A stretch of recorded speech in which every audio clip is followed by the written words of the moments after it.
GPT-Red does automated red teaming. Scambuster does automated scam interception. Panelists, what do you think? Does it mean it's time to hand it all over to the bots? Kimmie, we'll start with you. No, it's not time to hand it over to the bots, because who started this circle in the first place?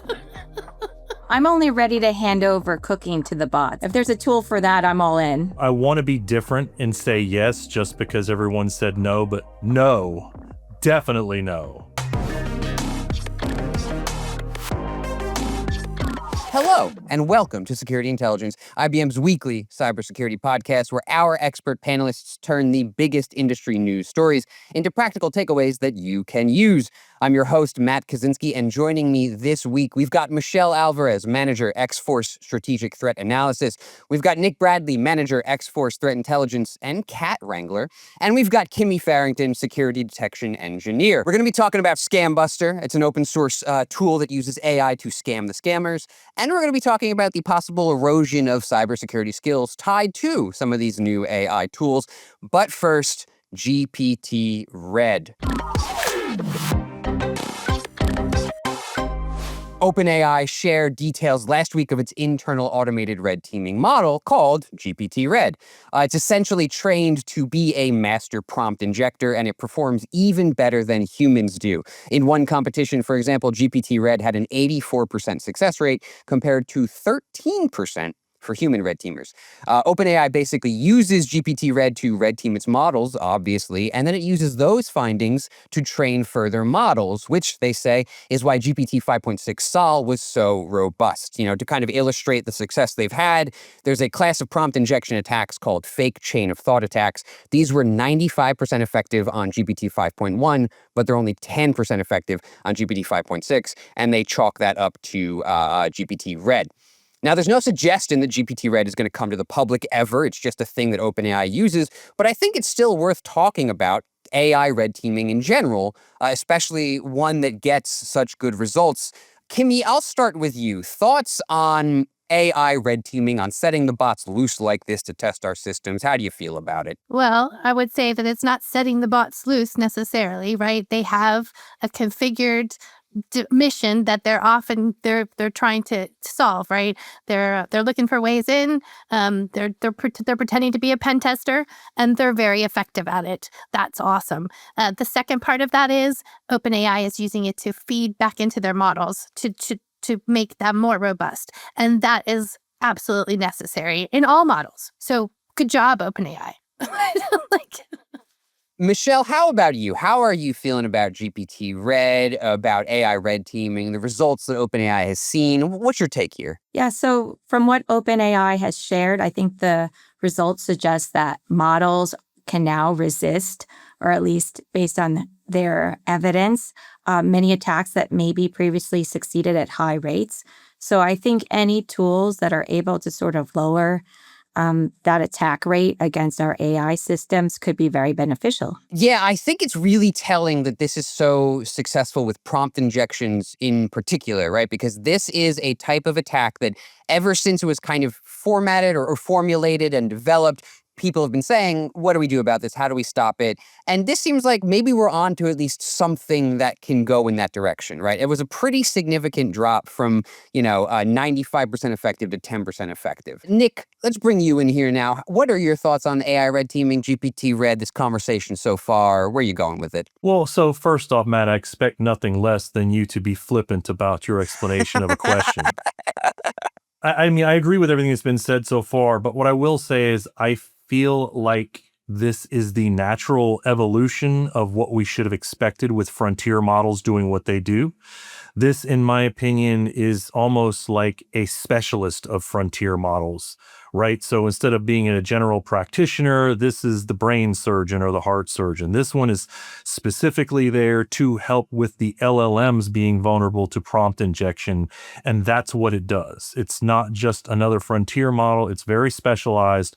And I think it's the right direction to go. Instead of having a jack of all trades, we have tools that focus on specific things that need to be remedied. But did anyone else jump on the idea that because it's so powerful for the good guys, it's going to be the immediate target for the bad guys?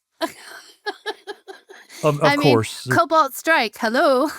Like, every time there is something developed for the greater good, it's definitely going to be used for the greater bad as well. So it's just, you have to go into it. 100%. Unfortunately, they have much more time to spend on focusing on how to use it for their goals than we do to defend ourselves from their goals.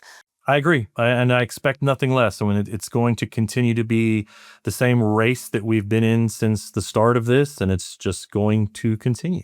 I think the Cobalt Strike comparison is really apt, Kimmie, and it's one that did not like jump to me when I was looking at this. But you're right, and Nick, as you put it, anything we develop for the good guys, the bad guys are going to develop something similar, right? They might not be able to get their hands on GPT-Red specifically, but they can make a master prompt injecting LLM of their own, right? Like we can get there, and especially we've been talking a lot recently about these increasingly sophisticated open weight models like GLM 5.2, things that are becoming as good as the frontier models, but they're open, they're available with no safeguards. It seems like that's exactly the kind of thing you could adapt towards that end. But on the more positive side, maybe potentially, one of the other things that's interesting here to me is the way that OpenAI contrasts GPT-Red with some of the other safety efforts we've seen around models, kind of specifically contrasting it with classifiers, right? One of the big kind of stories to come out of the release of Fable and Mythos was that, well, Fable specifically, had these classifiers around it that would reject certain questions that were deemed too risky. And some cybersecurity pros felt like it was too cautious. It rejected things that it shouldn't reject. OpenAI kind of says like, hey, a red teaming model is a good way to bring in some safeguards without reducing the performance of the model. And I'm going to read a quote real quick from their release because I think it explains it better than I could. A model that does less is naturally harder to attack, but that is not useful robustness. Robustness gains come from better resistance to malicious instructions rather than refusing legitimate requests by default. Michelle, I want to get your take there on that angle. Do you feel like maybe this is like a good way to build some safeguards without reducing usefulness for the rest of us? What are your thoughts? Yeah, I think there's always going to be a balance there between user ability to interact with a tool and having those guardrails in place, right? It's always a balance between security and ethics and guardrails and governance. And so I think being able to find a fine balance there is going to be something that's going to be a challenge for some organizations. Well, I mean, as long as it's got, an end user license agreement on it that says meant for educational or red team purposes only, then you're good, right? Because that works every time. Is that where you scroll and scroll and scroll and then check without reading? Yes, that's Yeah, exactly that what too. it is. Well, hey, you know what? Can't the LLM read that for you now? Isn't that what it's supposed to do? But no, to close out this segment, folks, I just, again, GPT-Red is not, it's not a publicly available thing. It's an internal tool. Only they have it. But I am wondering, given how we've seen the sort of development here, the really good results that OpenAI has had, I'm wondering what the kind of takeaways are from the rest of us who we don't have this model, but like, are there takeaways from us? Does this change anything for us, or are we just kind of watching cool things OpenAI does? Kimmie, I'll start with you. What are your thoughts? Cheers to OpenAI. This is exactly what you should be doing with your model, right? This is what all model owners should be doing with their model. You should be testing it. You should be poking it. You should be feeding that data back into it, making it more resilient. This was just prompt injections. That's a big pile, and it's wide open because words are code and code is words now, right? So how do you rearrange the words to sneak through? But they've done a good job, I think, of approaching that particular problem. Now, are they going to start approaching some of the other problems? I mean, they've already found the vulnerabilities for us with the Fable and the Mythos. So what's next? Yeah, and I think you're right. Prompt injections, they get a lot of the headlines because they're very interesting, they're new, but there are other issues, right? So it's like, do we develop those specialized tools? Like Nick said, you get a specialized model for each one of those different vulnerabilities. That could be a cool way to go. I don't know. Nick, I hope I didn't take the words out of your mouth, though. Any takeaways here for the rest of us? Last thoughts on GPT-Red? I think that's spot on. And again, it's the natural progression of things. And as we continue down this road that is learning everything we're going to be able to do with AI and not letting the bots have free reign, it's going to be like clearing the fog of war. It's all new for all of us. Yeah, and I do think, again, that not free reign point is very, very important. I'm glad folks are emphasizing it, because this is a specialized application of this thing. It is not just set it and forget it, point it at the thing, right? And that's how we're getting these good results. Michelle, close out the segment for us. Any last thoughts on GPT-Red here? I like what, Nick and Kimmie had to kind of say with regards to the evolution of AI. I mean, I do think it's another major advancement, or at least seemingly so, based on what OpenAI has had to share so far. But maybe it's not a final cure for prompt injection, but definitely steps towards, something close to that. That's it for this story here, folks. But the viewers and the listeners on YouTube, drop us a comment. Let us know your thoughts on GPT-Red, prompt injections, AI red teaming, any of the things we've said here today. I do love to hear from you. I do read, I do respond. But we got to move on to our next story here, folks. This is Scam Buster. Dark Reading published a fascinating story about this tool, Scam Buster. It's an open source tool that software engineer Laurent Giovannoni plans to unveil at the Black Hat Conference in August. Scam Buster uses an AI model to respond to scam emails with the goal of basically scamming the scammer, right? Tricking them into thinking they've got a victim on the hook. But what it's actually doing is it's kind of subtly pumping the scammer for information about their tactics, their infrastructure, so it can feed that back to, security teams, threat intelligence feeds, law enforcement, people who can use that to then go nab the scammer. I thought this was a really, really interesting deployment of AI. Talk about another specialized AI tool, right? Sort of, aiming outwards instead of at the model itself. But Michelle, I'll start with you. Initial thoughts when you heard about Scam Buster. How are you feeling about this thing? Well, I like the name.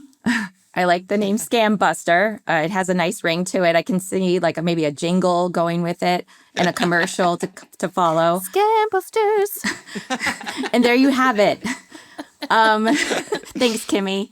You should sell that to them, Kimmie. No, I'm sorry. Go ahead. Well timed. So yeah, I mean, my immediate thought, especially as I kind of read through and just see what can be gleaned from this type of tool and the interaction with attackers, basically the threat intelligence, the IOCs, what type of infrastructure scammers are using, really intrigued me, of course, based on where I sit within X-Force and threat intelligence. So I think that's a really great opportunity to work and collaborate with other organizations that are maybe also using or have the potential future use of using Scam Buster in their organization, to see if we can't work together to see what we're gleaning from our various operations in talking with these scammers.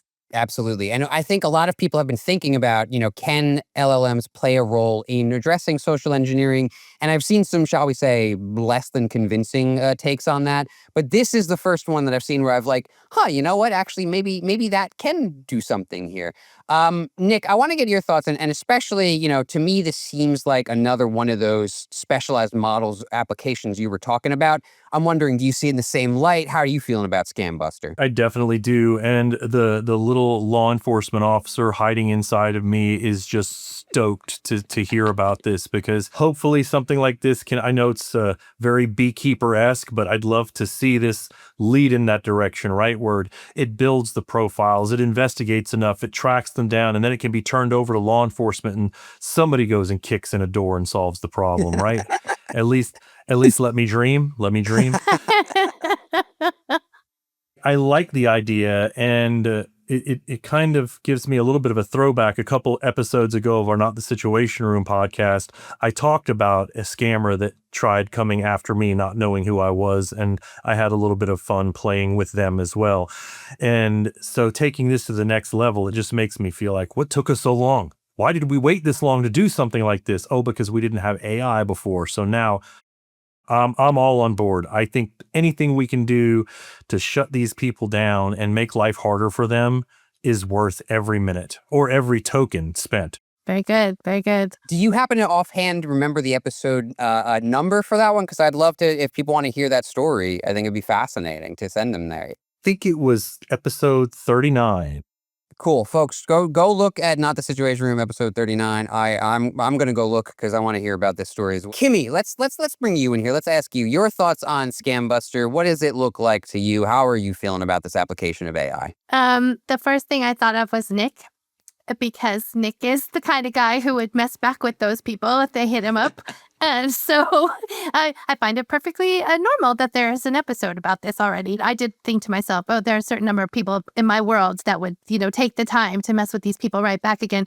They wouldn't have the benefit of collecting infrastructure information or any of the other sort of intel that the Scambuster tool specifically is going to be doing, which I think is fabulous. Like, it's the next level, right, of messing back with the scammers. No. So yeah, I say bravo. This sounds like a lot of fun, and I hope that we get good data out of it in the process. And that that we do get to take some bad guys out of the system. Of course, with all whack-a-mole systems, as soon as you hit one, another one pops up somewhere else. But take a few. I'll do what I can do. Yeah, and I think that also gestures towards one of the things that I thought was interesting about that was, like, there are a lot of people who do like to try to be a scam buster on their own, right? But most of them aren't Nick.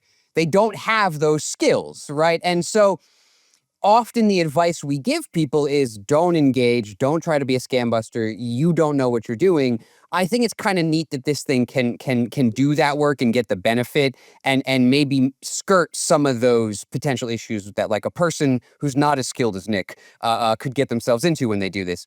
But that does also bring me to another question, which is, like, we talked last segment about, how anything we make for the good guys, the bad guys can get their hands on. Part of me does wonder, like, do we need to be worried about, for example, somebody trying to prompt inject your own scam busting LLM? Like, is this something we need to think about as these sort of tools are built? Michelle, any thoughts on your end there? Well, I'm not sure about that, but I did think about, what if then also the scammers could use an AI agent to weed out the AI agents that are right? So they've got their automated operations going. They hit an AI agent that's pretending to be a human, and they're like, no, we know that's not human because our AI agent is filtering those out. So, I mean, yes, everything is a double-edged sword that we talk about on this podcast. So I would fully expect that to happen. It does bring up the interesting idea of, like, a sort of endless conversation between an AI trying to scam an AI who's trying to scam back the AI, and then you've just got a loop forever, which at least it's tying up, like, resources. You know what I mean? Well, they like, already there's a created benefit that. there. They called it Moltbook. I do recall that it turned out some of those things weren't actually AIs. But no, you're right. It requires some humans to get things going. You need a little prompt injection from the human. It's true. But no, I'm wondering, in that vein of, like, possible ways that this thing could be circumvented or misused or whatever, are there any thoughts on our end in terms of, like, what we'd like to see to make a tool like this work? Like, what are you hoping it can do? Nick, any thoughts there on you, like a wish list, basically? What are you hoping something like this could do for you? Well, at the end, the goal overall is to be able to lower the amount of successful scammers out there, right? If anything, at least just make it harder for them. Because as I was reading through the article, I noticed some of the things it was, attempting to do is very similar to what we do in threat intelligence, right? Is build a bad actor group profile, everything you can learn about them to help track them down. What are their TTPs? I know it's not exactly applicable one-to-one, right? But what are some IOCs that you can determine are related to the same group, right? Because there could be multiple, different scam campaigns being run by the same group, right? This one's trying to scam people through this method. This group's trying to scam people through that method. And so if we can do something to mitigate that, that would be great. And I did take a second to look it up and make sure I was right, which I wasn't. It was episode 40, and the name of the episode is "Would You Kindly Stop Trying to Scam Me?" Oh.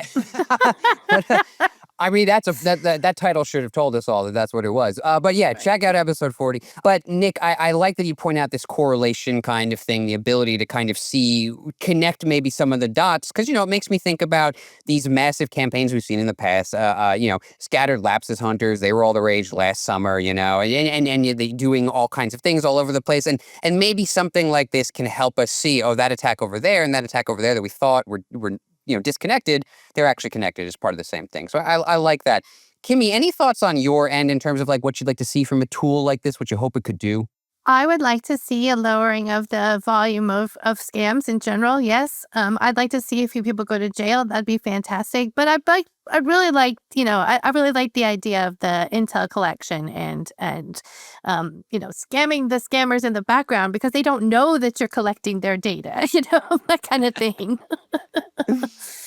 Absolutely. I like the fact that somebody created this tool. This is great. I think all of us kind of see the strong potential for something like this, and it's really neat. And so, when it does actually arrive and it's going to be open source so people can use it, like, I think it's cool, and I hope people experiment with it, and maybe we'll revisit it on the show when people get their hands on it and talk about how it's working in practice. But I got to move us along here, folks, to our final story for this week. This is a growing gap between skills and abilities in cybersecurity. This is based on a short essay for The Guardian by Bruce Schneier, in which he muses on the ways that AI has decoupled skills from abilities in cybersecurity. In effect, you don't need to know all that much about computers to launch a devastating hack. AI can do it for you. This isn't a new idea by any stretch of the imagination. We have talked about it before on this show. But the main reason I wanted to bring it up is I like this particular point that Schneier puts on it, and one of the kind of downsides of the de-skilling of cybersecurity, if you will. This is a quote. It's a little bit long, but I think it's necessary to read. "The thing about people with ability but no skill is that they are often outsiders, not part of any professional community, and not bound by any rules or norms. This phenomenon is much more general than in cybersecurity. Any doctor can tell you how to untraceably poison someone. Many virus researchers know how to create a bioweapon. Any bridge engineer can tell you how to place explosives to blow up a bridge. The reason that murderous doctors and terrorist engineers are so rare is that the lengthy process of acquiring those skills also instills a moral and ethical code. If every random person has access to good poisoning advice, that puts us all in danger." So I hadn't seen this take before, basically, like, we're not just losing skills, but we're losing a kind of moral code that you gain when you learn some of those skills, even as like a script kiddie who's messing around and that sort of thing. I'm wondering, Nick, I'll ask you first, do you think Schneier's onto something there, that it's not just a loss of skill, but a loss of a kind of broader cybersecurity code of ethics almost? What's your take? I agree completely. Nothing given is respected, right? And so they didn't have to go through what it took to earn those skills. And as he said, like in the process of earning those skills is where that moral compass, or at least respect for the group that you work with, comes into play. But if you can just buy a, ready to hack kit and go, you don't owe anybody. You don't owe anybody anything, nor do you care.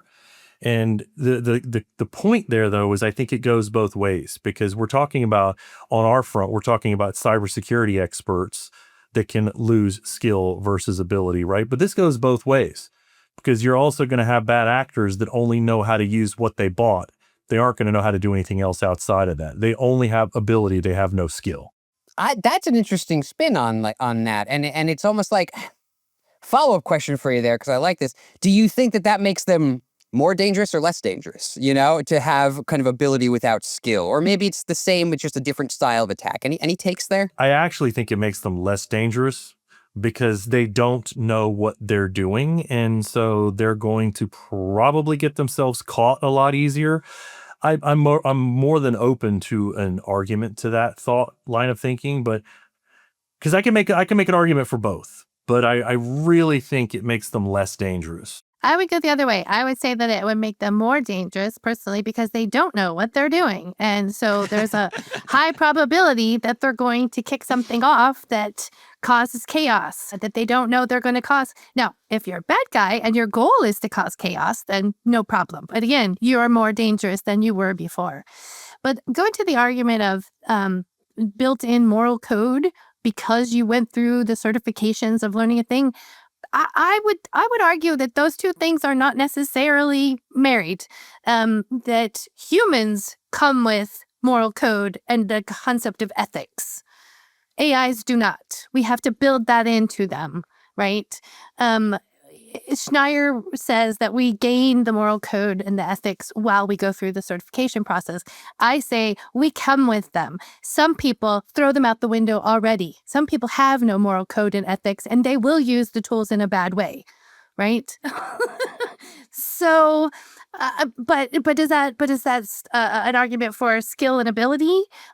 I mean, I don't know. I think that he has made an argument that isn't necessarily true. I see both of those takes. Like I'm not sure where I land anymore on it, because you both brought up some very good points. Michelle, though, I want to bring you in here. People aren't tuning in to hear me. They're tuning in to hear you folks. What are your thoughts here on the discussion so far? Schneier's takes, Kimmie and Nick, what are your thoughts? Yeah, I think clearly there can be like multiple branches that stem from this piece and lots of different thoughts. And I agree with Kimmie with regards to, like, I think, you start out with a certain quota values, morals, and that sort of, dictates like what you do.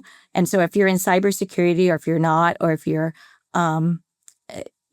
contemplating leveraging something to do something bad, I think that would have an influence whether or not you do that. But I think where maybe there's like a little bit of a gray line is, oftentimes you have individuals that are inherently good, but maybe they do something that's not quite good. And so I can see where like someone that's maybe down on their luck and they're struggling and they see this as possibly a means to a way out. And so they just dabble in a phishing scam, right? They wouldn't have normally had the ability to do so, but now with AI might try it.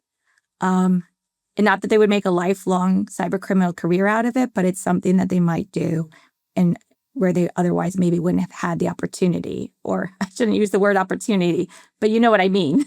Ability versus skill, again, right? The skill comes with the AI. The AI says, I can do this for you.